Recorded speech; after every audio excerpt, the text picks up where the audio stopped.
ಜಾಗತಿಕ ಬಂಡವಾಳ ಹೂಡಿಕೆ ಮಾರುಕಟ್ಟೆಯ ದಶಾವತಾರ ದರ್ಶನದ 4ನೇ ದರ್ಶನ. Markets best earning strategy.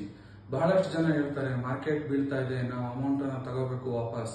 ಇನ್ನು ಕೆಲವೊಂದಿಷ್ಟು ಜನ ಹೇಳ್ತಾರೆ ಮಾರ್ಕೆಟ್ ತುಂಬಾ ಫಾಸ್ಟ್ ಆಗಿ ಓಡ್ತಾ ಇದೆ, ನಾವೀಗ ಇನ್ವೆಸ್ಟ್ಮೆಂಟ್ ಮಾಡಬೇಕು. ಎರಡೂ ಕೂಡ ರಾಂಗ್ ಪರ್ಸೆಪ್ಷನ್. ಯಾವತ್ತು ಮಾರ್ಕೆಟ್ ಬೀಳೋ ಟೈಮಲ್ಲಿ ಇನ್ವೆಸ್ಟ್ಮೆಂಟ್ಸ್ ಮಾಡಬೇಕು, ಮಾರ್ಕೆಟ್ ಏಳೋ ಟೈಮಲ್ಲಿ ವಿತ್ಡ್ರಾಸ್ ಮಾಡಬೇಕು. ಯಾಕೆ ಅಂತ ಕೇಳೋದಾದ್ರೆ, ಯುಲಿಪ್ಸ್ ಮೇಲೆ ನಾವು ಇನ್ವೆಸ್ಟ್ಮೆಂಟ್ ಮಾಡತಕ್ಕಂತ ವ್ಯಾಲ್ಯೂಗೆ we will get a net asset value of that fund. ನಾವು ಯಾವುದೇ ಒಂದು ಫಂಡ್ ಮೇಲೆ ಇನ್ವೆಸ್ಟ್ ಮಾಡ್ತಾ ಇದೀವಿ ಅಂದ್ರೆ we will get a net asset value for that fund.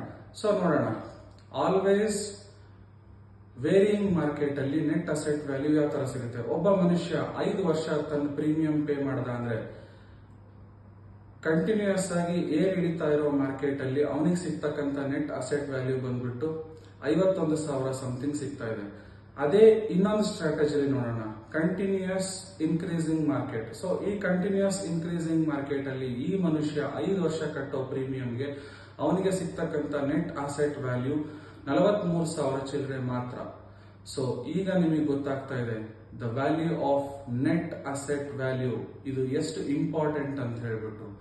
So ನಮ್ಮ ಇನ್ವೆಸ್ಟ್ಮೆಂಟ್ಸ್ ಅಲ್ಲಿ ಈ net asset value place a major role ಅನ್ನೋದಕ್ಕೆ ನಿಮ್ಮ ಎದುರುಗಡೆ ಒಂದು transaction come unit statement report ನ ತೋರಿಸ್ತಾ ಇದೀವಿ.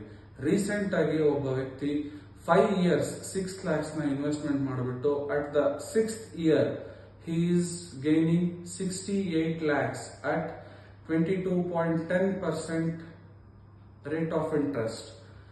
ಅವರು ಅವರ ರಿಟರ್ನ್ಸ್ ಅನ್ನ ತಗೊಂಡಿದ್ದಾರೆ. ಸೊ ಇಲ್ಲಿ NAV units and NAV values plays a major role at the time of withdrawal. So this is what the best strategy to earn more in global investment market.